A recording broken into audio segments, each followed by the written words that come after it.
چیزوں سے روزہ ٹوٹ جائے گا۔ نمبر 1، کھانا پینا یا جسم میں کوئی چیز داخل کرنا، خواہ وہ ٹیکے کی شکل میں رگ میں ہو یا کھال میں ہو یا معدے میں کوئی چیز ٹپکا دی جائے۔ اور نمبر 2، بیویوں کے ساتھ ازدواجی تعلق کو قائم کرنا۔ اور صحیح بخاری میں اس کو سپورٹیو ایک تعلیقاً روایت موجود ہے جس کی صحیح اسناد المصنف ابن ابی شیبہ میں اور باقی کتابوں میں آپ کو مل جائیں گی۔ بہرحال بخاری میں امام بخاری 1938 نمبر حدیث کی ہیڈنگ میں یہ لے کر آئے ہیں۔ ابن عباس کا قول، وہ فرماتے ہیں کہ روزہ جسم میں کوئی شے داخل کرنے سے ٹوٹے گا، کوئی شے نکالنے سے نہیں ٹوٹے گا۔ بالکل ایک کیٹاگوریکل ڈیسیژن انہوں نے کر دیا، کوئی چیز نکلے گی اس سے روزہ نہیں ٹوٹے گا۔ پیشاب نکلا یا کہہ کسی کو آ گئی، اسی طریقے سے خود بخود احتلام نائٹ فال والا مسئلہ ہو گیا، اس حوالے سے روزہ نہیں ٹوٹے گا۔ البتہ ایک ایکسیپشن ہے جو عورتوں کے مینسز کے حوالے سے ہے، وہ روزہ اسی وقت ٹوٹ جائے گا اور اس کی قضا جو ہے وہ بعد میں کرنی ہوگی۔ تو اس حدیث کے تحت کہ جسم میں چیز داخل کرنے سے روزہ ٹوٹ جائے گا، ٹیکا ہو، ڈرپ ہو یا بلڈ ڈونیشن ہو، خون کسی کو دینا ہو، کسی نے یعنی خون لگوایا اپنے جسم کے اندر، یا سگریٹ پینا ہو، ان سب چیزوں سے روزہ ٹوٹ جائے گا۔ البتہ ایک تھوڑی سی آسانی ایکسیپشن کے طور پر اگر دی جا سکتی ہے تو جو دمے کے دائمی مریض ہیں ان کے لیے انہیلر کا جو ایشو ہے، باقی جو وقتی طور پہ مریض ہیں ان کے لیے تو ہے کہ وہ روزہ چھوڑ دیں اور اس کو جو ہے وہ نہ رکھیں، اس کی جگہ فدیہ دے دیں، وہ انشاءاللہ اگلی دفعہ آئے گا۔ جو ورس کنڈیشن ہے یا کسی کو وقتی طور پر کوئی روزہ جو ہے وہ چھوڑنا پڑ گیا یا توڑنا پڑ گیا تو بعد میں اس ایک روزے کی قضا کر لے۔ لیکن جو یہ دائمی مریض ہیں جن کو سانس کا مسئلہ ہے، دمے کا پرابلم ہے اور وہ انہیلر یوز کرتے ہیں،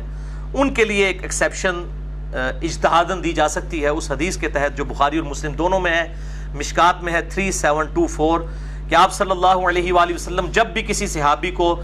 کوئی پوسٹ دے کر گورنر بنا کر، خصوصاً اس میں آتا ہے معاذ بن جبل اور ابو موسیٰ اشعری کو بھیجا اور اس کے علاوہ بھی باقی اصحاب کو بھیجتے تو ان سے 3 باتیں ارشاد فرماتے ہیں۔ نمبر 1، لوگوں کے لیے آسانی پیدا کرنا، تنگی نہ کرنا۔ نمبر 2، خوشخبری سنانا، نفرت نہ دلانا۔ نمبر 3، اتفاق رکھنا، اختلاف نہ کرنا۔ لیکن یہ اتفاق جو ہے وہ جھوٹ کی بنیاد پہ نہیں ہونا چاہیے، علمی دلائل کی بنیاد کے اوپر۔ یہ نہ ہو کہ وہ اتفاق کے چکر میں آپ توحید کے اوپر بھی، ختم نبوت کے اوپر بھی کمپرومائز کر لیں، یہ وہ اتفاق نہیں ہے، وہ فساد ہے۔ تو اس حدیث کے تحت انہیلر والا جو ایشو ہے اس کے اوپر علماء کی 2 رائے ہیں، اور میں بھی یہ سمجھتا ہوں کہ جو علماء کہتے ہیں کہ روزہ نہیں ٹوٹتا وہ رائے زیادہ مضبوط ہے، کیونکہ ایک پرماننٹلی ایک بندے کے ساتھ ایشو لگا ہے۔ اور اگر وہ کہتے ہیں روزہ ٹوٹ جاتا ہے، پھر جن لوگوں کا یہ موقف ہے کہ انہیلر سے روزہ ٹوٹتا ہے، ان کو پھر بالکل میدان عمل میں اتر کے یہ کہنا چاہیے کہ جو دمے کے مریض اور انہیلر یوز کرنے والے مریض ہیں ان پہ روزہ فرض ہی نہیں ہے، وہ صرف فدیہ دیا کریں، تو پھر ان کا اجتہاد مکمل ہوگا۔ میں ان کے ساتھ ہوں، جرت کریں یہ کہیں پھر کہ ان پہ روزہ نہیں، جرت کر کے کہیں نا، جب وہ انہیلر والا ایشو ہے تو وہ کبھی بھی روزہ نہیں رکھ سکتا کیونکہ اس کے ساتھ پرابلم رہتا ہے کنٹینیوسلی، تو یہی کہیں کہ پھر وہ روزہ نہ رکھے، فدیہ دے، تو بالکل یہ اجتہاد بھی انڈورس ہوگا، اس کے اوپر کوئی فتویٰ نہیں ہوگا اگر کوئی اجتہاد کے ساتھ یہ معاملہ کرتا ہے۔ اسی کانٹیکسٹ میں جو خون دینا ہے، ڈونیٹ کرنا ہے، بلڈ کوئی دے کسی کو، اپنا خون نکالے، تو ظاہر ہے وہ نکل رہا ہے، اور وہ ابن عباس کا قول ہے کہ نکلنے سے کوئی چیز روزہ نہیں ٹوٹے گا۔ تو اس حوالے سے بخاری و مسلم کی ایک حدیث ہے مشکات میں 2002 کہ ابن عباس کہتے ہیں کہ نبی صلی اللہ علیہ وآلہ وسلم احرام کی حالت میں بھی اور روزے کی حالت میں بھی الحجامہ یعنی پچھنے لگوایا کرتے تھے، جسے ہم کپنگ کہتے ہیں، یہ طریقہ علاج ہے جس میں خون نکالا جاتا ہے۔ تو روزے کی حالت میں آپ صلی اللہ علیہ وآلہ وسلم خون نکلوا لیا کرتے تھے، تو بلڈ ڈونیشن بھی اسی کے اندر آئے گی، اگر خون نکال لیا جائے جسم سے تو روزہ نہیں ٹوٹے گا۔ البتہ اس میں ایک ایکسیپشن ہے، وہ صحیح بخاری میں حدیث ہے مشکات میں 2016 کہ انس ابن مالک سے پوچھا گیا کہ آپ لوگ روزہ دار کے جو پچھنے لگوانے ہیں الحجامہ، اس کو نبی صلی اللہ علیہ وآلہ وسلم کے دور میں مکروہ کیوں جانتے تھے؟ تو انس ابن مالک نے کہا کہ ہم اسے مکروہ نہیں جانتے تھے، یہ بالکل ٹھیک ہے، ہاں مگر کمزوری کے سبب، اگر کسی کو یہ خطرہ ہو کہ وہ جب بلڈ ڈونیٹ کرے گا تو اتنی کمزوری ہو جائے گی کہ بلڈ پریشر اس کا ڈراپ ہو جائے گا اور روزہ نبھا نہیں سکے گا، تو ایک حدیث میں آتا ہے کہ آپ صلی اللہ علیہ وآلہ وسلم نے بھی پچھنے لگوانے کے بعد روزہ افطار کر لیا، اگر کمزوری والا معاملہ ہو تو پھر آپ روزہ توڑ سکتے ہیں اور اس کی ایک قضا کریں گے، اس میں کوئی گناہ بھی نہیں ہوگا، ظاہر مجبوراً ہی کسی کو بلڈ ڈونیٹ کیا جاتا ہے۔ اس حوالے سے صحیح بخاری میں تعلیقاً ایک روایت ہے مشکات میں 2017 کے ابن عمر روزہ کی حالت میں حجامہ کروایا کرتے تھے پھر چھوڑ دیا، یعنی جب بوڑھے ہو گئے کمزور ہو گئے تو پھر وہ رات کے وقت میں الحجامہ کروایا کرتے تھے، پچھنے لگوایا کرتے تھے۔ اب اسی پہ جو کہہ والا ایشو ہے وامٹنگ کا، الٹی کر دینا جسے ہم کہتے ہیں اپنی مادری لینگویج میں، وہ بھی ہوگا کہ اگر کسی پہ کمزوری طاری ہو جائے الٹی کرنے کے بعد تو ٹھیک ہے وہ روزہ اپنا اسی وقت کھول لے، بعد میں ایک قضا کر لے، اور اگر اس کو خود بخود جو الٹی آئی ہے کیا آئی ہے اس کے بعد وہ روزہ چلا سکتا ہے، چلائے، کوئی روزہ نہیں ٹوٹے گا کیونکہ جسم سے چیز باہر نکلی ہے۔ صحیح بخاری 1938 کی ہیڈنگ تعلیقاً کہ نکالنے سے کوئی چیز روزہ نہیں ٹوٹے گا۔ کیا کا مسئلہ جو ہے جامعہ ترمذی، سنن ابی داؤد اور مشکات میں 2008 ہے کہ نبی صلی اللہ علیہ وسلم کو ایک دفعہ قے آئی تو آپ نے روزہ افطار کر لیا، یعنی کھول لیا، قے آئی تو روزہ کھول لیا کمزوری کے سبب۔ یہ کمزوری کا لفظ میں کیوں بول رہا ہوں؟ کیونکہ صحیح بخاری میں موجود ہے تعلیقاً 1938 کی ہیڈنگ کے اوپر حضرت ابو ہریرہ کہتے ہیں جب کوئی شخص قے کرے تو روزہ نہیں ٹوٹتا کیونکہ اس سے تو چیز باہر آتی ہے اندر نہیں جاتی۔ اور ابن عباس کا بھی قول ساتھ موجود ہے کہ روزہ ان چیزوں سے ٹوٹتا ہے جو جسم کے اندر داخل کی جاتی ہیں، نہ کہ ان چیزوں سے جو باہر نکالی جاتی ہیں۔ ان کی پوری اسناد مصنف ابن ابی شیبہ میں اور باقی کتابوں میں موجود ہیں، بخاری میں بھی تعلیقاً موجود ہیں۔ البتہ وہ حدیث جو پبلک میں مشہور ہے وہ بڑی کمزور ہے، ترمذی، ابو داؤد اور ابن ماجہ میں مشکات میں 2007 کہ آپ صلی اللہ علیہ وآلہ وسلم نے فرمایا جو شخص خود جان بوجھ کر کیا کرے انگلی ڈال کے اس کا روزہ ٹوٹ گیا، اب وہ اس کی قضا بھی کرے گا، اور جس کو خود بخود آ جائے، یعنی خود نہیں اس نے کی ہے، آٹومیٹکلی آ گئی طبیعت کی خرابی کی وجہ سے، تو اس کا روزہ نہیں ٹوٹے گا۔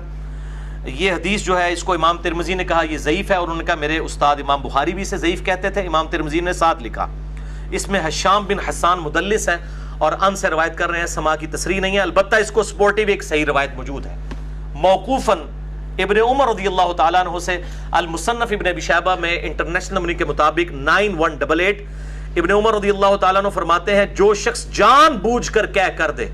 یعنی جان بوجھ کے انگلی ڈال کے، تو وہ شخص پھر اپنا روزہ افطار اسی وقت کر لے، اس کا روزہ ٹوٹ گیا، اور جس کو خود بخود کیا آ جائے تو وہ اپنا روزہ کنٹینیو کر سکتا ہے، لیکن وہ بھی اگر کمزوری آ گئی تو وہ آپ حدیث سن چکے، آپ صلی اللہ علیہ وسلم کے ساتھ ایسا معاملہ ہوا، تو اگر کسی کو صبح ہی الٹی آ گئی ہے اور روزہ جو ہے وہ 15-16 گھنٹے کا، اس کو پتا پیٹ تو خالی ہو گیا، میرے تو بھوکنا کم ہو جائے گا، تو وہ کھول لے روزہ، پھر اس کو اجازت ہے کیا والے کو کہ وہ روزہ نہ رکھے، اور اگر وہ چلانا چاہتا ہے تو چلائے، وہ روزہ شمار ہوگا۔ اسی طریقے سے بعض اوقات سحری کے بعد کھٹے ڈکار وغیرہ آ جاتے ہیں، تھوڑی سی الٹی گلے میں آئی، منہ میں آئی، پھر واپس چلی گئی، اس سے بھی روزہ نہیں ٹوٹے گا۔ البتہ عورتوں کو جو مینسز والا ایشو ہے اس پہ اجماع ہے کہ اسی وقت روزہ ٹوٹ جائے گا، چاہے افطاری سے 1 منٹ پہلے بھی اگر ایسا معاملہ ہوا تو روزہ اس کا ٹوٹ گیا، اس ایک روزے کی قضا کرنی ہوگی۔ البتہ جو احتلام والا ایشو ہے نائٹ فال کا مردوں کے ساتھ، اس کی وجہ سے روزہ نہیں ٹوٹے گا، اور اسی طریقے سے اگر کوئی جنبی حالت میں کسی نے صبح کی ہے تو بخاری مسلم میں حدیث میں انشاءاللہ اگلی دفعہ بیان بھی کروں گا کہ وہ بغیر غسل کیے سحری کھا کے روزہ رکھ سکتا ہے، اور فجر کا وقت داخل ہونے کے بعد بھی غسل کر سکتا ہے، آپ صلی اللہ علیہ وآلہ وسلم سے یہ چیز ثابت ہے۔ البتہ اگر مشت زنی والا ایشو ہوگا، ہینڈ پریکٹس کا، جو مسئلہ نمبر 155 میں میں نے ڈیٹیل سے سیکس کے ایشوز بیان کیے، تو وہ روزہ توڑ دیں گے، اور اس پہ اب 2 رائے ہیں، کچھ کہتے ہیں کہ وہ 60 روزوں والا کفارہ ادا کریں گے، اور بعض کہتے ہیں نہیں، اس کے بدلے ایک قضا کی جائے گی، اور یہی موقف جو ہے وہ مضبوط ہے۔ ظاہر ہے کہ اس کو اس کے ساتھ کمپیئر کرنا جو ہے وہ زیادتی ہے، یہ اس انٹینسٹی کا معاملہ نہیں ہے۔ اب دوسری مین چیز جو سورۃ البقرہ کی 187 نمبر آیت میں آئی کہ دوسری جو مین چیز جس سے روزہ ٹوٹ جائے گا وہ بیویوں کے ساتھ ازدواجی تعلق والا معاملہ ہے۔ اسی کانٹیکسٹ میں بخاری اور مسلم میں حدیث ہے، مشکات میں 2000 نمبر ہے اس کا، کہ اما عائشہ رضی اللہ تعالیٰ عنہ کہتی ہیں کہ آپ صلی اللہ علیہ وآلہ وسلم روزہ کی حالت میں اپنی بیویوں کا بوسہ بھی لیا کرتے تھے اور گلے بھی لگا لیا کرتے تھے، لیکن آپ صلی اللہ علیہ وسلم تم سب سے زیادہ اپنی خواہش پر قابو رکھنے والے تھے، یعنی وہ اس سے زیادہ پھر آگے نہیں جاتے تھے کہ اگر کوئی اس سے بھی آگے چلا گیا اور ازدواجی تعلق قائم کیا پھر تو روزہ ٹوٹ گیا۔ تو یہ پرسن ٹو پرسن پھر ویری کرے گا۔ سنن ابی داؤد میں حدیث ہے، مشکات میں 2006 ایک آدمی نے آ کر آپ صلی اللہ علیہ وسلم سے پوچھا کہ کیا میں روزے کی حالت میں اپنی بیوی کے ساتھ جو ہے وہ گلا لگانے والا معاملہ کر سکتا ہوں؟ تو آپ صلی اللہ علیہ وسلم نے اجازت دے دی. پھر ایک اور شخص آیا, اس نے یہی سوال کیا, آپ نے اجازت نہیں دی. اور حضرت ابو ہریرہ کہتے ہیں پہلا شخص جس کو اجازت دی تھی وہ بوڑھا شخص تھا, اور جو دوسرا تھا وہ جوان تھا, اس کو آپ صلی اللہ علیہ وآلہ وسلم نے اجازت نہیں دی. تو اب یہ ڈیپینڈ کرتا ہے, بوڑھا جوان ہونا بھی ضروری نہیں ہے کہ جو شخص اس حوالے سے قابو رکھ سکتا ہے اس کے لیے اجازت ہے, جو نہیں رکھ سکتا اس کے لیے پھر اجازت نہیں ہوگی. اب میرے بھائیوں, اسی کانٹیکسٹ میں کچھ ایسے اعمال ہیں کہ جو روزہ کی حالت میں کر سکتے ہیں, اور کچھ ایسے ہیں جن کو کرنے سے روزہ نہیں ٹوٹے گا. وہ بھی سن لیجئے. بخاری اور مسلم کی متفق علیہ حدیث ہے, مشکات میں 2003, کہ جو شخص بھول کر کھا پی لے تو وہ اپنا روزہ پورا کرے, کیونکہ اسے اللہ نے کھلایا اور پلایا. لیکن یہ جو ساتھ بیٹھے ہوئے ہیں نا, ان کی ذمہ داری ہے کہ اس کو یاد کروائے کہ بھائی تو روزہ رکھے ہے. بعض لوگ کہتے ہیں نہیں جی کھانے دیں اس کو, خیر ہے بیچارہ, اس کو اللہ کھلا رہا ہے, کھلا. نہیں, فوراً بتائیں, شرعی حکم اس کو بتائیں کہ تیرا روزہ ہے, اور وہ روزہ پھر وہ جس طرح اس کو پتا چلے گا اسی وقت اس کے منہ میں بھی جو لقمہ ہے اس نے پھینک دینا ہے. وہ ایک دانہ بھی اگر اندر لے گیا چاولوں کا یا پانی کا تھوڑا سا گھونٹ بھی, تو اس کا روزہ پھر ختم ہو جائے گا. یہ بالکل یاد رکھیں. اسی طریقے سے سنن ابی داؤد اور الموطا امام مالک میں حدیث ہے, مشکات میں 2011, کہ ایک صحابی کہتے ہیں کہ میں نے نبی صلی اللہ علیہ وسلم کو مقام عرج پر پیاس اور گرمی کی وجہ سے روزہ کی حالت میں سر مبارک پر پانی ڈالتے ہوئے دیکھا ہے. یعنی اگر کسی کو روزہ لگ رہا ہے تو یہ سنت ہے کہ بار بار نہا کے روزے کو ٹھنڈا کیا جائے. اور ادھر جو مولوی ہیں انہوں نے شامت اٹھائی ہوتی ہے اعتکاف والوں کی, اور ان کو بالکل گندا مندہ کر کے اعتکاف میں بٹھایا ہوتا ہے. وہ کہتے ہیں جی جو پہلے دن آپ نے کپڑے پہنے یہی 10 دن پہن کے رکھنے ہیں, کوئی ناخن نہیں کاٹنے, غسل فرض کے علاوہ غسل نہیں کرنا, کیونکہ آپ مسجد سے باہر نہیں نکل سکتے بغیر مجبوری کے, تو وہ تو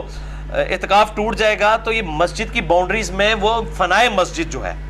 جو غسل خانے ہیں اور ٹوائلٹس ہیں, یہ فنائے مسجد کی باؤنڈریز میں شمار ہیں شرعی احکام سے. بلکہ بخاری اور مسلم میں موجود ہے, نبی صلی اللہ علیہ وسلم تو سیدہ صفیہ کو اپنے گھر تک چھوڑنے کے لیے گئے تھے اعتکاف کی حالت میں. اپنے گھر آ کے کھانا بھی کھا سکتے ہیں, اعتکاف نہیں ٹوٹے گا, بہرحال اور کوئی فالتو کام نہ کیے جائیں. تو اسی طریقے سے اگر کوئی غسل کرتا ہے گرمی کی وجہ سے تو سنت ہے, کوئی ایسا مسئلہ نہیں, کر سکتے ہیں. بلکہ اب تو الیاس قادری صاحب نے بھی اپنا فتویٰ واپس لے لیا ہے, وہ کہتے ہیں جی فتاویٰ رضویہ شریف کی ایک جلد اب چھپ گئی ہے, اس میں اعلیٰ حضرت کا بھی فتویٰ ہے کہ معتکف جو ہے وہ ضرورت کے بغیر بھی غسل بھی کر سکتا ہے, وضو بھی کر سکتا ہے. تو اب دعوت اسلامی والوں نے بھی اجازت دے دی ہے. پہلے انہوں نے وہ اسی طریقے سے گندا کر کے لوگوں کو بٹھایا ہوتا تھا, اور یہ اسی طریقے سے معاملے چل رہے ہوتے تھے. حالانکہ مطلب احادیث پہلے سے موجود ہے, لیکن جب بزرگوں کی کتابیں ڈسکور ہوتی ہیں, دریافت ہوتی ہیں, پھر ان کو کہتے ہیں ہاں جی واقعی جی دیسی بھی لکھے ایسی جی, ٹھیک ہے نا. تو وہ پرائرٹی تو بزرگ ہوتے ہیں. اسی طریقے سے صحیح بخاری میں تعلیقاً 1930 نمبر حدیث کی ہیڈنگ میں ہے کہ ابن عمر روزہ کی حالت میں گیلے کپڑے جسم پر ڈالا کرتے تھے. یہاں پہ بھی ہمارے پنجاب کے اندر رواج ہے, جب زیادہ گرمی ہوتی ہے لوگ رومال جو ہے وہ گیلا کر کے کپڑوں کو بھی گیلا کرتے ہیں. لیکن اس میں آپ اپنے کپڑے گیلے کریں, یہ لوگوں کے اوپر جو پانی پھینکتے ہیں اور کہتے ہیں جی کسی بڈھے ہوتے پانی سے اٹھوتے بارش ہوتی ہے, یہ بالکل غلط بات ہے. اس طریقے سے کسی کے ساتھ یہ کام نہ کریں, اپنے ساتھ ضرور آپ کرنا چاہتے ہیں کریں. اور ایسا معاملہ بھی نہ ہو کہ آپ نے اتنے باریک کپڑے پہنے ہیں کہ آپ ان کو بالکل گیلا کر لیں اور آپ کپڑوں میں ہی ننگے نظر آ رہے ہوں. یہ اس چیز کا بھی اہتمام کرنا چاہیے. جامعہ ترمذی, سنن ابی داؤد, سنن نسائی اور ابن ماجہ میں حدیث ہے مشکات میں 405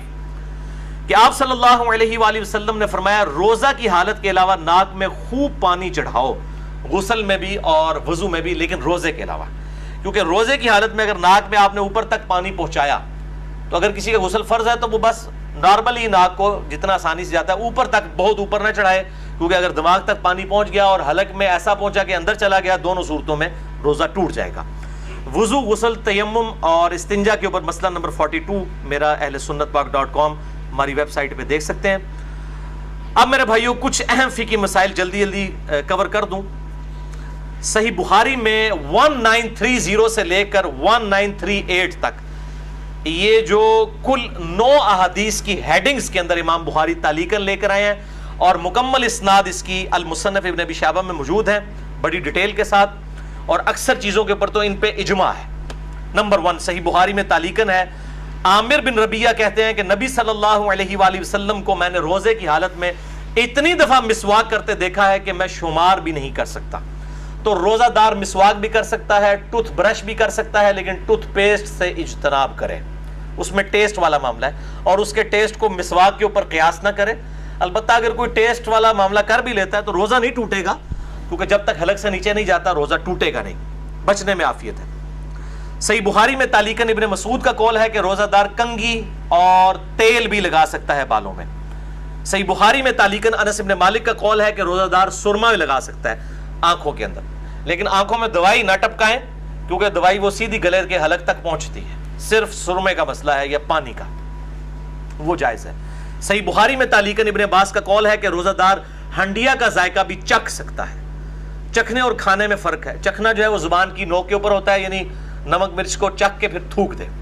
صحیح بخاری میں تعلیقاً حسن بصری تابعی کا قول ہے کہ اگر حلق میں خود بخود مکھی چلی جائے کسی کے تو روزہ نہیں ٹوٹے گا۔ صحیح بخاری میں تعلیقاً عطا بن ابی رباح کا قول ہے کہ اگر کلی کر کے پانی ایک دفعہ گرا دیا جائے، اس کے بعد جو تھوک میں نمی ہے حلق سے نیچے چلی جائے تو وہ روزہ نہیں توڑے گی، اور یہ مشکات میں 2018 پہ موجود ہے۔ بعض لوگ اتنے وہمی ہوتے ہیں، وہ جناب وضو کرنے کے بعد 10 دفعہ 20 دفعہ تھوکتے رہتے ہیں، ایک دفعہ تھوک دیا اس کے بعد جو نمی ہے وہ اندر چلی گئی، اس کی وجہ سے روزہ نہیں ٹوٹے گا۔ اللہ تعالیٰ نے لا یکلف اللہ نفسا الا وسعها، اور اس حوالے سے یہ جو شیطان کی پیروی ہے جو یہ بار بار جو لوگ اس حوالے سے کام کرتے ہیں۔